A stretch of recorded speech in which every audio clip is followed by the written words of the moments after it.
Bonjour à tous. Oui, mets-toi là, ce sera...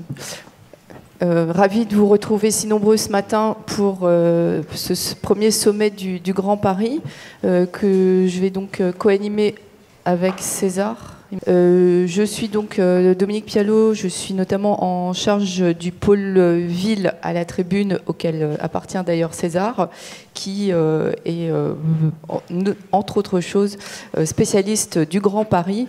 Et d'ailleurs, vous allez le voir beaucoup sur cette scène aujourd'hui. Alors, on va parler effectivement d'un sujet qui, comme vous l'avez compris, intéresse, pour ne pas dire préoccupe beaucoup on va dire les franciliens, les métropolitains, qui est donc le sujet des transports.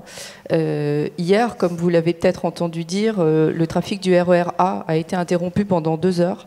Mais c'était pour une bonne raison, c'était pour la naissance d'un petit garçon qui est né donc dans le RER A. Malheureusement, ça n'est pas tous les jours que le RER A et bien d'autres lignes font parler d'elle pour d'aussi bonnes raisons.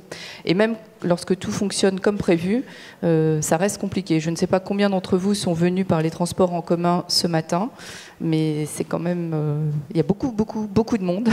Il faut à peu près un quart d'heure pour émerger du train jusqu'à la dalle.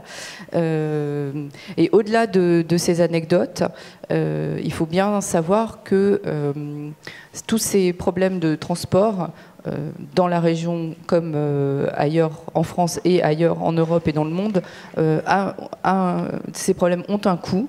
Le coût de la pollution liée à la congestion automobile qui a été chiffré en 2015 par le Sénat à 101 millions d'euros par an pour la France et 650 000 jours d'arrêt de travail.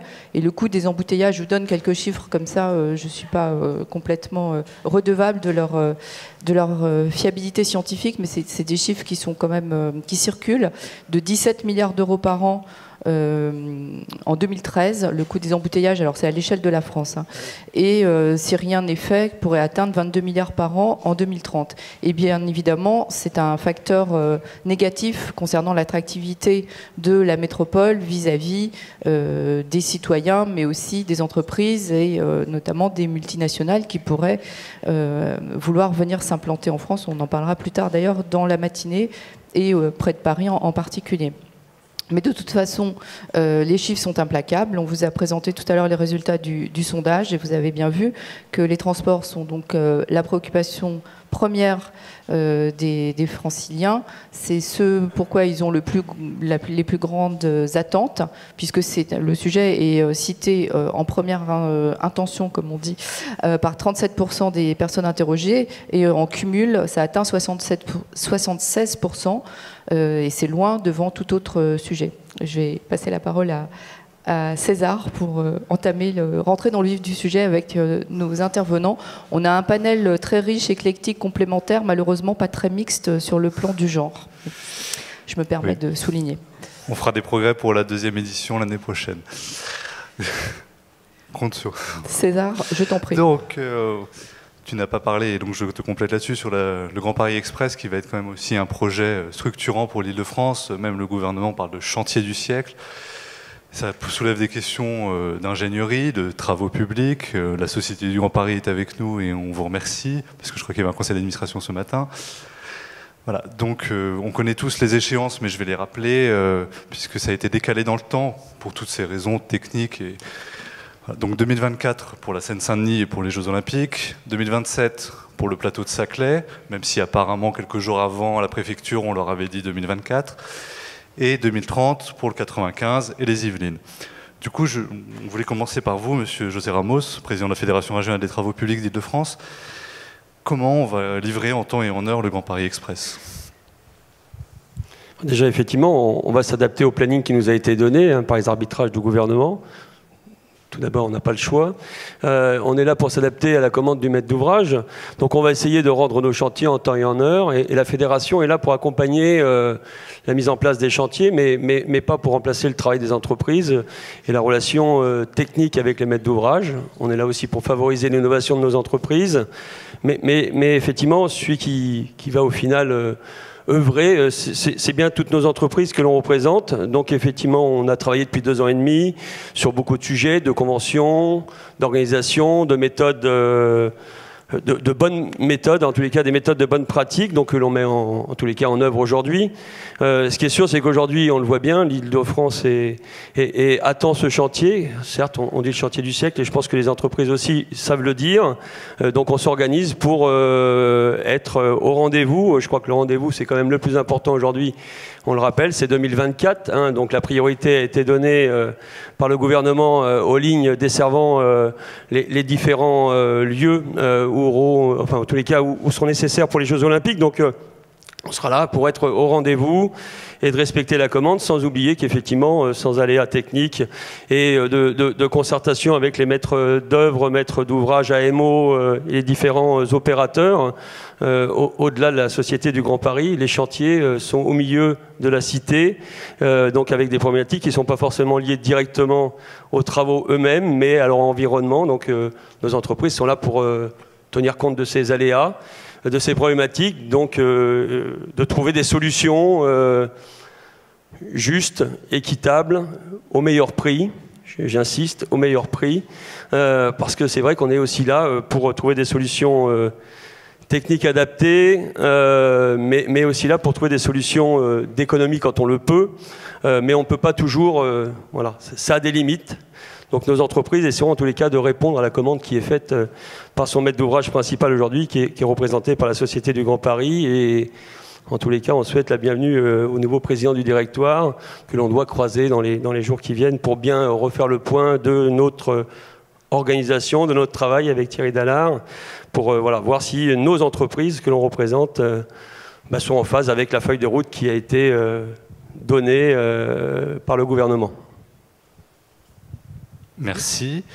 Donc, on va le rappeler, ça fait jamais de mal. C'est la région Île-de-France qui est l'autorité organisée de transport, même si dans nos colonnes, Anne Hidalgo, la maire de Paris, première vice-présidente de la métropole, défend la métropole du Grand Paris comme autorité de second rang en matière de transport et de mobilité. Là, on va parler avec un opérateur de l'État, donc la Société du Grand Paris, qui a lancé avec justement Île-de-France Mobilité, ex-STIF, l'association des maires d'Île-de-France, présidé aussi par le vice-président de la région au transport, rappelons-le, Stéphane Baudet. Donc, comment vous travaillez actuellement justement sur les quartiers de gare en complémentarité avec ces différents acteurs? Merci, bonjour à tous. Merci pour ce rappel important. La Société du Grand Paris est effectivement chargée de la réalisation du métro. C'est 200 km, c'est 68 gares, dont 43 sont en interconnexion avec des gares existantes. C'est un élément important parce que ça veut dire que lorsque l'on dit qu'on crée des quartiers de gare, beaucoup d'entre eux existent déjà et il va falloir plutôt les transformer pour accueillir les flux du Grand Paris Express. Merci pour ce rappel vis-à-vis d'Île-de-France Mobilité, puisqu'en aucun cas la Société du Grand Paris n'a la volonté je dirais, se substituer à l'autorité organisatrice des transports. On fonctionne main dans la main. Ma responsabilité, moi, à la Société du Grand Paris, on parle beaucoup des travaux, du génie civil. La ligne 15 Sud est actuellement entièrement en travaux. Ça démarre sur la ligne 16. C'est très important. Néanmoins, on pense de plus en plus que, et c'est aussi le message, je pense, que Thierry Dallard transmettra et a déjà transmis dans ses premières prise de parole, ce qui restera du Grand Paris, ce sont ces gares et ce sont encore plus la façon dont ces gares dialogueront avec les territoires dans lesquels ils s'inscrivent. Et donc ça tombe bien parce que c'est le sujet auquel je suis particulièrement sensible et qui est ma responsabilité au sein du projet, de faire en sorte que tous les usagers, quel que soit leur mode de déplacement, mais aussi quel que soit leur âge, quel que soit leur sexe, quelle que soit la saison, quelle que soit l'heure de la journée, puissent accéder aux gares dans les conditions optimales de confort, de sécurité, mais aussi de bien-être. On parle beaucoup de bienveillance maintenant dans la conception des espaces publics. C'est évidemment une question que nous abordons aussi. Oui. Merci beaucoup. Je vais peut-être maintenant donner la parole à Monsieur Boissier. Monsieur Boissier, vous êtes directeur adjoint France en charge de la zone Île-de-France chez Transdev.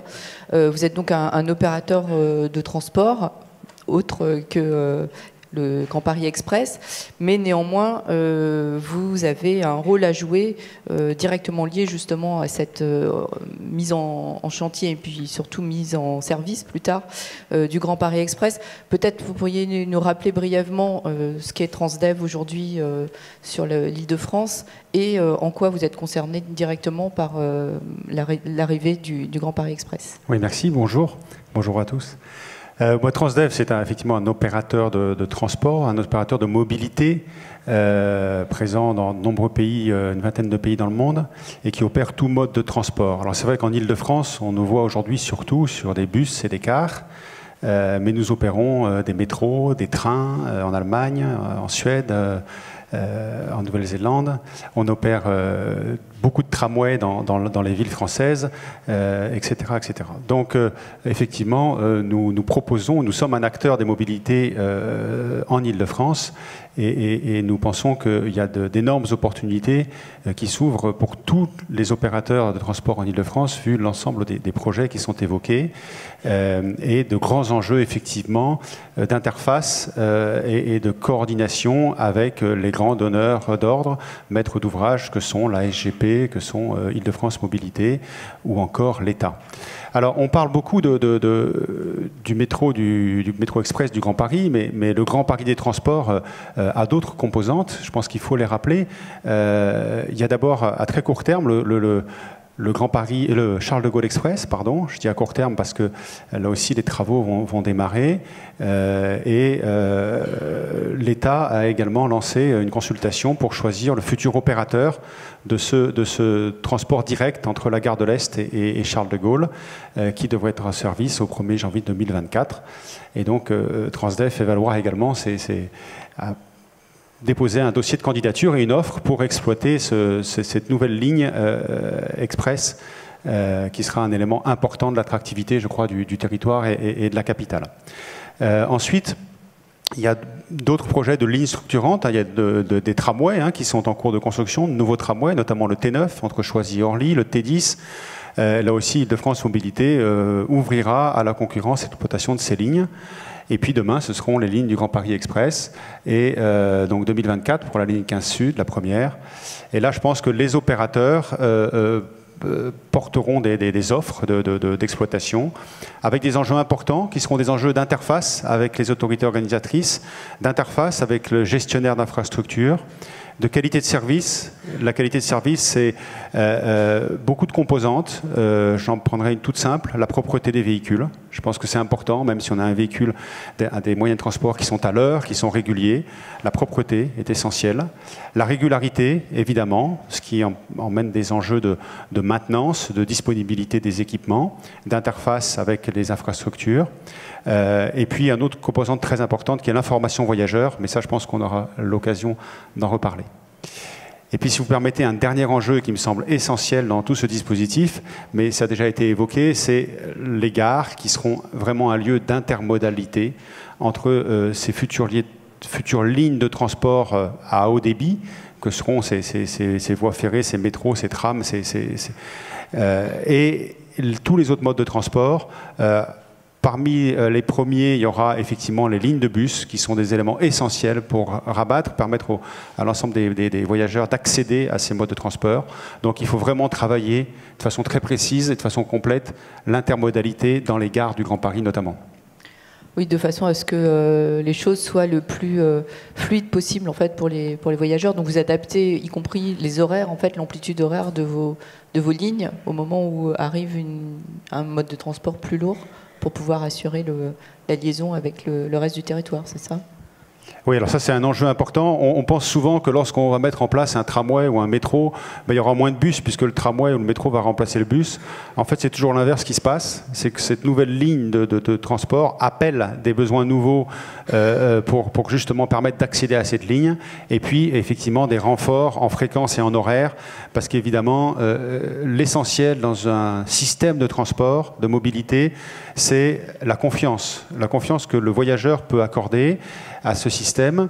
Et si vous prenez un bus qui le matin vous amène à la gare du RER ou du Grand Paris Express, de la ligne 15 Sud, et vous prenez en correspondante parfaite votre tramway ou votre métro, tout se passe très bien. Vous arrivez sur votre lieu de travail, puis le soir, vous avez une réunion qui se termine un peu plus tard, et puis vous prenez le tramway ou le métro à 20h30, et là vous arrivez en gare, plus de bus. Ben, le lendemain, qu'est-ce que vous faites? Vous prenez votre voiture, et avant de pouvoir récupérer ce voyageur et le faire revenir sur le système de mobilité de transport en commun, il faut beaucoup de travail. Donc ce qui est essentiel, c'est effectivement d'avoir une offre qui soit fiable, et donc ça veut dire des bus pour le premier train, mais également des bus pour le dernier train, et si possible avec des horaires. Soit on a des bus à haute fréquence, auquel cas on peut avoir une régulation à la fréquence, mais si la fréquence est plus éloignée, surtout en heure creuse, eh bien que les bus se coordonnent avec l'arrivée des métros ou l'arrivée des RER. Merci beaucoup. Je me tourne maintenant vers Raphaël Morel. Donc vous êtes directeur du développement d'Uber pour la France. Je ne suis pas bien sûr que ce soit nécessaire de présenter Uber, mais vous avez quand même le droit de dire une demi-phrase si vous voulez. En revanche, ce que j'ai pour ma part découvert quand on a préparé cette table ronde, et je pense que ce sera le cas de pas mal de monde dans cette salle, c'est le rôle que vous pouvez jouer, alors pour l'instant pas trop en France, mais vous faites ça déjà dans d'autres pays, dans justement l'intermodalité et les liens que vous tissez avec les municipalités ou les opérateurs et les opérateurs de transport en commun. Je pense que ce serait intéressant que vous nous fassiez partager cette expérience et peut-être aussi nous expliquer qu'est-ce qu'il faudrait pour que ça puisse se mettre en place également en France et singulièrement dans la région Île-de-France. Merci. Très bien, avec plaisir. Bonjour à tous. Alors pour reparler d'Uber, une application qui permet de commander en un clic un chauffeur, ça je pense que vous connaissez. Mais ce qui est intéressant, c'est qu'en fait, nous on a vraiment l'impression de vivre une vraie histoire d'amour avec Paris. Ça fait maintenant 6 ans qu'on est présent. Il y a 2,5 millions d'utilisateurs sur Uber, c'est un chiffre qui est colossal, on a presque du mal à se rendre compte de ce que c'est, alors que ça fait que 6 ans que nous sommes présents, que depuis début 2012. Ces 2,5 millions de personnes, ils sont transportés par 25 000 chauffeurs.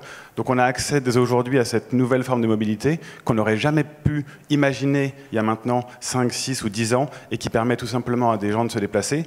Pourquoi ? Parce que le service est extrêmement simple, je vous l'ai dit, une application, il est rapide, il est accessible et il permet finalement de répondre à des besoins qui jusqu'à présent n'avaient pas trouvé d'offre en face. Et la bonne nouvelle, c'est qu'on a pu mesurer récemment que malgré ces 2,5 millions de passagers supplémentaires qui se déplacent avec ces 25 000 chauffeurs, l'impact sur le trafic a été nul ou négligeable. Donc ça, c'est l'extrêmement bonne nouvelle. Vous êtes sûr, excusez-moi, je vous interromps, mais parce que comme on entend beaucoup parler de villes comme New York, où l'afflux de VTC, pas seulement Uber, crée en fait de la congestion supplémentaire, on aimerait bien être sûr de ce que vous venez de nous affirmer. Et c'est exactement la raison pour laquelle on a fait faire cette étude. C'est qu'à New York, ils ont juste l'étude qui a été faite portait sur le volume additionnel qui a été donné par les VTC, mais sans prendre en compte le retrait des véhicules individuels dont les gens se délaissaient parce qu'ils avaient des nouvelles solutions. Et le fait même de prendre l'impact additionnel, mais d'y soustraire les véhicules en moins, fait qu'en fait on mesure, avec des gens très sérieux comme le cabinet cité, comme avec l'IAU, Île-de-France, que justement l'impact net est tout à fait négligeable. Ils ont mesuré que l'impact serait entre moins 0,6 et plus 0,9%, donc presque nul. On va dire que c'est parce que le métro new-yorkais est pire que le métro parisien, parce qu'à New York, il y a quand même plus d'embouteillages. Hein. Vous mesurez comme vous voulez. Effectivement, mais... on ne se rend pas toujours compte, mais le transport en commun à Paris sont excellents, notamment par rapport à New York. Mais malgré ces transports en commun qui sont excellents, il y a encore 15 millions de trajets qui sont faits chaque jour en voiture dans la métropole du Grand Paris. Et pourquoi est-ce que tous ces trajets sont faits en voiture ? Parce que le métro, le bus ou le tram n'iront jamais devant la porte de chacun des immeubles du Grand Paris. Donc la voiture doit forcément être un élément de la solution. La voiture ne peut pas être bannie. Nous, on le voit sur Uber, à Paris, dans le Grand Paris, plus de 40% des courses sont faites au départ ou à l'arrivée en banlieue. Donc oui, on a besoin de ces voitures. Et d'autant qu'on le voit quand on est dans un embouteillage, il n'y a bien souvent qu'une seule personne à bord dans la voiture. Il n'y a rien de plus enrageant que de voir ça. Et donc c'est pour ça qu'on a utilisé des solutions technologiques, comme Uber Pool, que vous connaissez peut-être, qui permet, pour aller d'un point A à un point B, de mutualiser le véhicule, que chacun paye un peu moins cher et que le chauffeur gagne un peu plus. Donc ça, c'est tout ce qu'on a essayé de faire jusqu'à présent pour améliorer la mobilité à Paris. Mais effectivement, on pense qu'on pourrait faire encore plus, et notamment en ayant une meilleure collaboration avec tous les acteurs des collectivités, acteurs publics, acteurs privés. On l'a fait déjà dans les dernières années, notamment en travaillant avec le STIF Île-de-France Mobilité pour lancer un service qui s'appelle Uber Access, qui donne accès à toutes les personnes à mobilité réduite à un service qui est au même prix que le service habituel avec Uber. Il y a 25 chauffeurs dédiés à ça, mais on pourrait faire encore plus parce qu'à travers le monde, il y a déjà des partenariats innovants qui permettent de faciliter le rabattement vers le réseau de transport en commun, qui permet dans les zones non denses de proposer un service qui soit flexible. Peut-être que parfois il faut monter en cadence sur le bus, mais peut-être que ça peut être du service à la demande qui peut être efficace. Parce que parfois, ça coûte beaucoup moins cher de proposer un taxi, un Uber, un VTC ou un véhicule en tout cas à la demande dans une zone non dense plutôt que de mettre en place un bus. Et donc nous, ce qu'on appelle évidemment, c'est beaucoup de collaboration et de dialogue pour comprendre comment, à un moment donné, dans une zone géographique donnée, le meilleur service peut être rendu pour le citoyen au meilleur prix pour la collectivité. Et vous utilisez aussi l'appli pour vendre parfois des titres de transport en commun. Oui, et c'est là où la technologie peut évidemment être très utile. C'est que dans l'application Uber, on a maintenant commencé à développer des systèmes où on peut effectivement acheter son ticket pour un transport en commun. On peut même déjà acheter son ticket, on l'a lancé en Grande-Bretagne la semaine dernière avec des opérateurs privés comme Virgin Trains, améliorer l'information pour favoriser la multimodalité. Et c'est ça la modalité de demain. C'est pas forcément, on n'a pas vocation à être hégémonique et à ce que tous les trajets soient faits en Uber. C'est pas du tout comme ça qu'on voit les choses. La façon dont on voit les choses, c'est fluidifier au maximum l'expérience pour que l'intermodalité soit facile, soit fiable, que ça marche à tous les coups, c'est un point important, et que la collaboration entre les acteurs soit la plus efficace possible. Merci beaucoup Raphaël. Monsieur Burros, alors vous êtes directeur commercial France pour Renault. Donc, non. Et vous n'avez pas de micro d'ailleurs. Excusez-moi. Voilà. Si vous pourrez vous présenter en quelques minutes. Je ne crois pas non plus que Renault soit tout à fait inconnu au bataillon. Et ce qui serait intéressant surtout que vous nous développiez, c'est quel est le rôle finalement d'un constructeur. Au départ, vous êtes comme un constructeur automobile dans la construction d'un service multimodal tel qu'on essaie de le construire, enfin que vous essayez de le construire, chacun en y apportant votre contribution. Merci de la question. Je pense qu'un constructeur intervient à plusieurs niveaux. Comme vous l'avez dit, comme tout le monde l'a dit depuis tout à l'heure, multimodal, ça veut dire que la solution, ça sera d'un moment donné de composer des transports en public, de la voiture, voire du vélo, voire d'autres modes de déplacement, avec un apps qui va vous combiner un petit peu tout ça. Et un constructeur va intervenir à plusieurs niveaux. D'abord parce que souvent, hélas, congestion rime avec pollution. Donc le premier rôle des constructeurs aujourd'hui dans l'Alliance, c'est d'amener des véhicules propres. Aujourd'hui, l'Alliance a investi 4 milliards d'euros dans le véhicule électrique. Nous avons une vraie gamme de véhicules électriques. L'Alliance Renault-Nissan, j'imagine. Et Mitsubishi. Et Mitsubishi. Voilà, on va du petit Twizy jusqu'au Master électrique en passant par la Zoé, le Kangoo. Ça veut dire qu'on a des solutions pour un petit peu tous les types de mobilité en ville. Je vais revenir dessus. On a annoncé qu'on allait investir 1 milliard dans le véhicule électrique en France, donc c'est montrer qu'on veut y contribuer. Mais une fois qu'on a dit ça, qu'on fournit des véhicules propres pour les villes, après on est aussi fournisseur entre guillemets de services. Et on pourrait dire qu'il y a globalement trois paquets de services qui sont liés à l'automobile. C'est d'amener aux personnes qui sont dans les grandes métropoles des véhicules avec chauffeur, des véhicules sans chauffeur et de faire aussi la livraison du dernier kilomètre. Je vais un petit peu développer tout ça. Donc des véhicules avec chauffeur, c'est l'offre taxi VTC.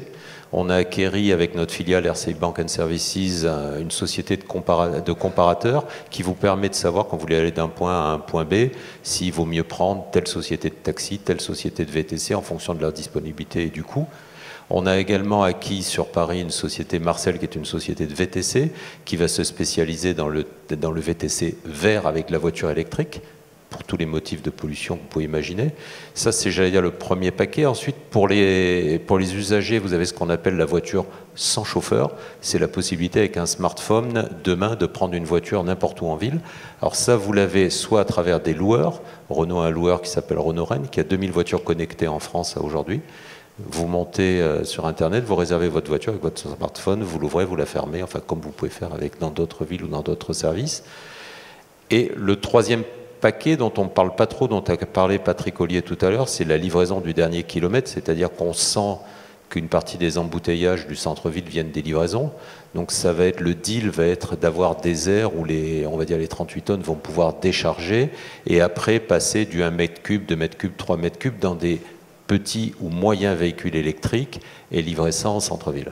Voilà à peu près où peut intervenir un constructeur en tant que fournisseur de véhicules et fournisseur de services. Et en tant que constructeur, la voiture, elle est évidemment de plus en plus propre, mais elle est aussi de plus en plus intelligente, donc capable à la fois de recevoir de l'information concernant le trafic, la meilleure route à prendre, etc., et aussi d'en émettre pour venir nourrir justement les applications. C'est ça que tout un chacun peut utiliser. Complètement, parce que tout ce qui sort de la voiture, oui, on a des utilisations différentes. C'est-à-dire qu'en Europe, on essaie de réguler la circulation avec ça. Vous avez déjà des villes aux États-Unis qui, à partir de ces capteurs de données, arrivent à faire du prédictif d'accident. Ils sont capables de vous dire, à un moment donné, il y a tant de voitures, ça commence à freiner et tout. Il va se produire un accident à tel endroit, telle heure, etc. Et à quoi ça sert de savoir ça? Ben, ça sert justement à éviter les accidents, ça permet de détourner les routes et les flux de circulation. De même qu'on travaille aujourd'hui avec votre voisin de gauche, Transdev, sur Rouen, à la voiture autonome. On est en train de mettre une voiture autonome à Rouen sur ce qu'on appelle une boucle ouverte, c'est-à-dire qu'au milieu d'autres voitures. Et je pense que la voiture autonome, demain, sera un complément parfait au transport public, où vous ne pouvez pas avoir des transports publics partout pour des raisons de coût. Tout le monde dit toujours demain concernant la voiture autonome. Demain, c'est dans combien de temps, à votre avis? Ça bouge tous les jours, mais probablement qu'à un horizon de 5 ans, vous aurez des voitures autonomes qui circuleront. Alors, peut-être pas faire le tour de la place de l'Étoile à 18h, mais sur des trajets un petit peu plus cool. C'est dommage, parce que ce sera bien de ne pas devoir le faire soi-même. Toute seule, elle n'aurait aucun problème à le faire. Le problème, c'est de faire le tour de la place de l'Étoile, une voiture autonome, au milieu de gens qui ne sont pas en voiture autonome. Là, ça va être un strike. Merci beaucoup, Monsieur Burros. Je redonne la parole à César. Oui, merci Dominique. Et je vais jouer un peu au maître des horloges, puisqu'il nous reste moins d'un quart d'heure et on a encore une prise de parole pour chacun de vous, messieurs. Donc, si vous pouvez parler 2-3 minutes maximum. Donc, on va revenir à vous, Monsieur Julien Perron, responsable de l'unité espace public et intermodalité, puisque je ne vous ai pas présenté tout à l'heure. Jean-Louis Missika dit souvent que le Grand Paris Express sera dépassé en 2030. Quelle utilité d'avoir du ferroviaire en 2030? Mais vous nous dites que vous innovez toujours, du coup, justement, pour être en adéquation. Alors, n'a-t-il pas un peu rectifié son propos, Jean-Louis Missika, sur ce sujet-là et l'importance du mass transit qui reste évidemment très important? On croit beaucoup et on pourrait donner cette impression-là dans la présentation ce matin que les sujets se juxtaposent et qu'il n'y a personne ou aucun élément qui se fédère. D'abord, vous venez de dire qu'il y a un certain nombre de partenariats qui existent déjà et il y a un soin, je pense, particulier des pouvoirs publics pour créer ces espaces de mobilité. Créer ces espaces de mobilité avec tous les éléments émergents qu'on voit là déjà autour de cette table. Imaginez aujourd'hui, en 2018, ce que seront les mobilités et ce que doivent être les espaces publics qui accueilleront ces nouvelles mobilités en 2024, 2027 ou 2030 pour ce qui concerne la Société du Grand Paris, c'est-à-dire les grandes échéances de mise en service des différentes gares. C'est évidemment un enjeu extrêmement compliqué. C'est pour ça qu'on doit impérativement, collectivement, concevoir des espaces publics qui soient adaptables, évolutifs, pour permettre justement d'éviter des fausses manœuvres et accueillir ces éléments de nouvelle mobilité, dont Jean-Louis Missika a dit effectivement et prédit l'avènement. On y croit tout à fait. On croit aussi que le bus continuera d'avoir un rôle extrêmement important dans ces sujets. Il faut avoir en tête que 90% de la population métropolitaine habite à moins de 2 km d'une gare. Alors ce n'est pas un résultat qui arrivera en 2030 ou qui sera vrai en 2030, c'est déjà à peu près le cas aujourd'hui, mais ça montre que dès à présent, l'enjeu pour nous tous, acteurs de la mobilité, c'est d'abord d'apporter des solutions sur les nouvelles mobilités. C'est pour ça qu'on a lancé des appels à projets, vous le mentionniez tout à l'heure, pour identifier des projets innovants. C'est aussi pour ça qu'on force le trait sur le bus et l'accueil des bus autour des gares, vous l'évoquiez tout à l'heure, mais aussi la prise en compte de la marche et du vélo dans leur forme actuelle et qui va probablement perdurer, sont des éléments extrêmement importants. C'est ce que j'allais vous dire, hein. Finalement, il faudrait que tout le monde puisse marcher 2 km et tout irait bien. Oui. Voilà, on est d'accord. Tout à fait. César, pardon. Je sais. C'est la ville du quart d'heure, chère à Dominique Alba, que j'ai croisée tout à l'heure, directrice générale de l'atelier parisien d'urbanisme de la Pure. José Ramos, Les travaux publics, ça demande aussi une certaine formation avant de désengorger les transports en commun et de faire de nouveaux travaux. Oui, effectivement, c'est un enjeu. Tout à l'heure, faites bien de me le rappeler. L'enjeu de notre profession, c'est aussi de continuer à former et de préparer les collaborateurs de demain à un parcours soit dans notre profession, soit dans des professions connexes. Donc ça, c'est un vrai enjeu de la profession qui est pris au sérieux, en tous les cas, sachez-le.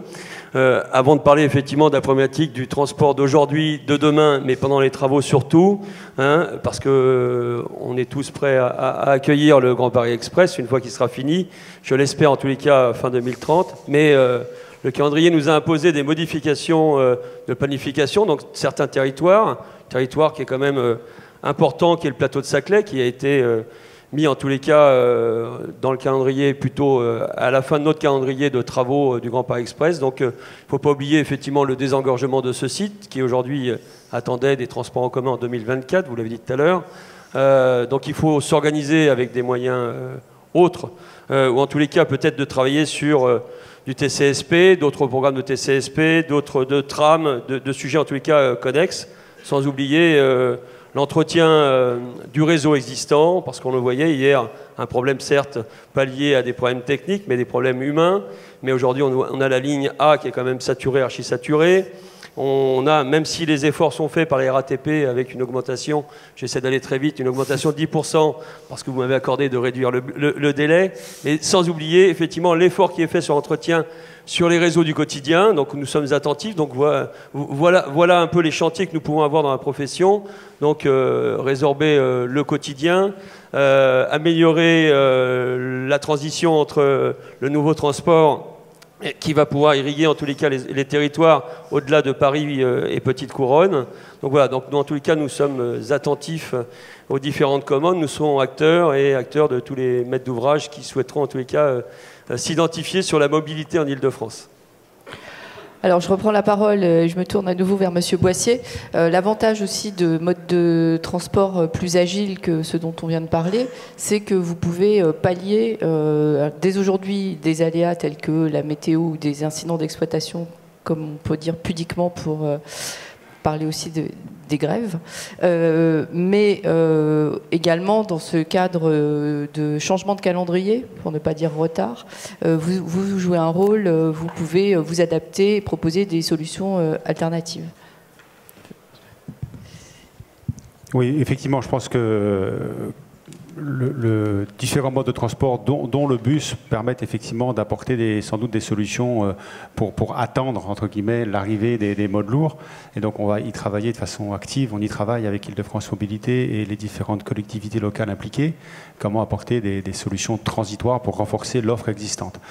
Moi je pense que aussi bien pour cette période de transition qu'on évoque que pour le futur, l'enjeu, et je crois que ça a été illustré par chacun d'entre nous dans ces prises de parole, l'enjeu c'est vraiment la coopétition, la coopération. L'idée, parfois on me dit mais tu essaies de construire des véhicules autonomes, bah, tu n'auras plus de bus, donc je suis en train de scier la branche sur laquelle tu es assise. Non, je pense qu'au contraire, c'est vraiment, si demain Uber arrive à faire en sorte qu'il y ait deux passagers ou même 1,5 passagers dans les voitures chaque matin, eh bien les autoroutes seront fluides et on pourra leur proposer une véritable offre de service dans des cars à haut niveau de service sur les autoroutes, comme on le fait aujourd'hui sur la 10 ou avec l'Express A14.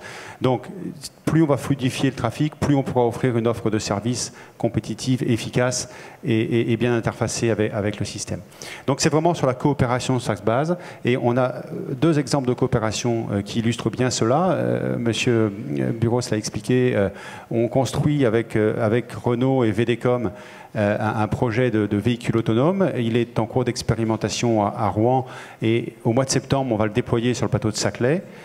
Sur un site propre, vous parliez de TCSP, transport en commun en site propre, sur un site propre où dans la journée on a des bus articulés avec un grand trafic important, eh bien la nuit, le week-end, on va proposer une mobilité sur une navette autonome sans conducteur qui pourra transporter une dizaine de personnes de la gare de Massy sur le plateau de Saclay. Et ensuite complété par un réseau de Zoé, également elle autonome, pour desservir les campus. Donc ça préfigure déjà ces intermodalités et ces systèmes de coopération qu'il faut construire. Mais ça, c'est pas dans 5 ans. C'est tout de suite. Donc la Zoé autonome, c'est tout de suite. bon, sous forme d'expérimentation. Et moi, je vous avais posé la question quand vous m'avez présenté les solutions que vous développez pour pallier le décalage de calendrier. Je vous ai dit, mais est-ce que finalement, quand le Grand Paris Express va être opérationnel, il sera encore utile? Et là, vous m'avez dit oui, parce qu'il y a quand même un problème de capacité. Vous ne pouvez quand même pas remplacer le Grand Paris Express. Non, je pense qu'un chiffre, avec 3500 bus en Ile-de-France, nous transportons en jour de pointe 1 million de passagers. Bon, 1 million de passagers, c'est ce que transporte la ligne A du RER, grosso modo, tous les jours également. Donc, vous voyez, il faudrait 3500 bus pour remplacer la ligne A. On voit bien que ce n'est pas les mêmes ordres de grandeur. C'est vraiment complémentaire, et c'est vraiment de la complémentarité entre les modes lourds, les bus, les véhicules avec conducteur, les véhicules autonomes, les vélos, la marche à pied. Et donc, c'est vraiment l'organisation de ces interfaces qui sont importantes. Et il y a donc de très gros enjeux également d'information voyageurs. Et à ce sujet, nous avons, lors du salon de transport public la semaine dernière, lancé un programme de recherche et de développement qui s'appelle M2I, Mobilité intégrée en Ile-de-France, là aussi avec beaucoup de partenaires, là aussi avec les constructeurs automobiles, Renault, PSA, avec les gestionnaires de parking, avec les VTC, les compagnies de taxi et également les modes de transport en commun. Nous avons lancé ce programme qui a pour objet de proposer une véritable plateforme de mobilité, un outil de planification de trajet qui soit multimodal, donc de la voiture au transport en commun, en passant par le vélo, la marche à pied, qui soit temps réel et prédictif, c'est-à-dire qui tienne compte effectivement de l'évolution des conditions de circulation pour aller vers une mobilité vraiment fluide, intégrée et multimodale. Merci beaucoup. Je redonne la parole à Monsieur Uros pour parler de quelque chose qui n'est pas demain et qui n'est même pas une expérimentation, mais qui n'est pas non plus en France, et qui est votre service de voiture en autopartage, en free floating à Madrid. Je crois que c'est quelque chose qui vous tient à cœur, que vous aimeriez promouvoir aussi pour la France et pour Paris en particulier, j'imagine. D'abord, ça marche. Alors, je ne sais pas si tout le monde sait ce que c'est que le free floating. Le free floating, par opposition à ce qu'on connaît sur Paris, Autolib, c'est le principe de prendre une voiture quelque part et de la rendre ailleurs, mais pas forcément dans une station et pas forcément de la brancher. Donc c'est beaucoup plus souple. Alors c'est venu aussi de la municipalité de Madrid qui, j'allais dire, le schéma intellectuel est peut-être un peu différent du schéma français de temps en temps. Plutôt que de dire vous pouvez garer telle voiture à telle heure, à tel endroit, etc., c'est de dire ce type de véhicule, vous le garez, vous voulez, c'est gratuit. Donc vous avez complètement libéré toutes les contraintes administratives réglementaires. Et à partir de là, il y a une concurrence qui s'est installée. Vous avez 3 opérateurs aujourd'hui. Vous avez combien de véhicules? On a 500 voitures qui roulent aujourd'hui. On est associé à Ferrovial, qui est une grande entreprise de services espagnole. Et les voitures sont à disposition un peu partout. Elles sont bougées dans la journée, c'est-à-dire que l'opérateur les positionne aux endroits où les gens en ont besoin. Alors l'exemple facile, c'est on les positionne le soir à la sortie des cinémas, bien entendu, le matin plutôt à la sortie des transports en commun, pour justement cette intermodalité. Et elles sont récupérées tous les 2 jours, et tous les 2 jours elles sont rechargées, parce que c'est en plus des véhicules propres, et elles sont nettoyées, ce qui donne un aspect un peu différent de celui que vous pouvez voir aujourd'hui dans la métropole parisienne, sans vouloir faire de polémique. Voilà, ça c'est fait. Merci beaucoup. Raphaël Morel, vous avez un projet qui est encore un peu plus... je ne sais pas, futuriste, on peut dire quand même, dont peut-être vous avez déjà entendu parler les uns et les autres, mais je voudrais que vous nous en parliez vous-même. Oui, avant de parler de ce projet futuriste, je voudrais citer notre PDG qui dit souvent qu'aujourd'hui Uber est au même stade de développement qu'Amazon quand ils vendaient des livres. C'est-à-dire qu'on fait très bien ce qui est relativement simple, on a appris à le faire, mais maintenant il reste encore un champ entier de modes de mobilité à proposer. La première étape, c'est nous croit nous aussi beaucoup au fait que la voiture ne répond pas à tous les sujets, notamment pour les courtes distances. C'est la raison pour laquelle on a justement fait l'acquisition d'une société de vélos électriques qui pourra du coup être intégrée directement dans l'application. Pourquoi électrique? Tout simplement parce qu'on se dit que des vélos en free floating, quand ils ne sont pas électriques, ils sont utilisés soit par des sportifs, parce qu'ils n'ont pas peur d'avoir un peu chaud quand ils vont bosser ou quand ils vont l'utiliser pour les loisirs, soit justement que pour les loisirs. Alors que l'électrique permet justement de couvrir tous les cas d'usage pour les déplacements qui vont faire 500 mètres, 1 km, 2 km, 3 km. Ça, c'est la première étape. Et la bonne nouvelle, c'est qu'on a annoncé qu'on lancerait à Berlin avant la fin de l'été et dans d'autres villes d'Europe très prochainement. Donc on devrait voir ça bientôt et j'espère qu'on aura l'occasion d'en parler avec les différentes collectivités du Grand Paris. Et puis ce projet un peu futuriste auquel on pense aussi, c'est de se dire finalement, une fois qu'on aura le bon mode de transport pour chaque usage, la voiture, le bus, le tram, le vélo, une fois qu'on aura réduit la congestion parce que le partage des véhicules permettrait d'avoir moins de véhicules dans la rue, comment est-ce qu'on continue de s'améliorer encore? Et donc le pari qu'on fait, c'est qu'on voudrait investir dans des véhicules qui sont volants. Et pour ça, on a annoncé il y a maintenant quelques semaines, notre PDG était justement à Paris pour l'annoncer, un centre de R&D qui sera basé à Paris, qui sera le premier en dehors des États-Unis, qui sera dédié justement à la recherche sur ce projet Uber Elevate, de comment faire des voitures volantes pour définitivement supprimer les voitures qui sont dans la rue et qui nous dérangent, et pour rendre la ville, aux commerçants, aux habitants, les rendre plus vertes et plus agréables, et puis avoir finalement une ville qui soit demain tellement plus agréable que celle qu'on a aujourd'hui. Et la ville de demain est vraiment enthousiasmante. Je pense qu'aujourd'hui, quand on repensera à la situation d'aujourd'hui, on se dira vraiment qu'on était peut-être au Moyen-Âge de la mobilité, mais nous vivons au Moyen-Âge de la mobilité, et c'est, je trouve, hyper enthousiasmant que toute l'offre qu'on est en train de créer ici nous permette demain d'avoir des villes dans lesquelles il sera si agréable de se déplacer, et j'ai vraiment envie qu'on y arrive tous ensemble. Alors là, quand vous dites demain, c'est quand là, à peu près Alors on a annoncé les premiers tests devraient être à horizon 2023 et les premiers vols commerciaux 2025. Donc c'est quand même relativement rapide. Parfait. Bon, merci beaucoup, merci à tous. Je crois que le maître des horloges a parlé. Je me permets juste une phrase de conclure en disant que tous ces projets plus ou moins futuristes dont on vient d'entendre parler, certains tout à fait concrets dès aujourd'hui, c'est super, c'est bien qu'on puisse un peu rêver et probablement qu'on verra tout ça arriver, mais que d'ores et déjà, il suffirait de passer d'une voiture polluante avec 1,1 personne dedans à une voiture propre avec 1,2 personnes, et déjà l'amélioration serait assez spectaculaire. Donc il y a des choses quand même à faire pour que ça aille mieux très vite et relativement simplement. Merci beaucoup, messieurs. Je vais maintenant laisser César seul en scène, mais il va être rejoint bientôt, je pense.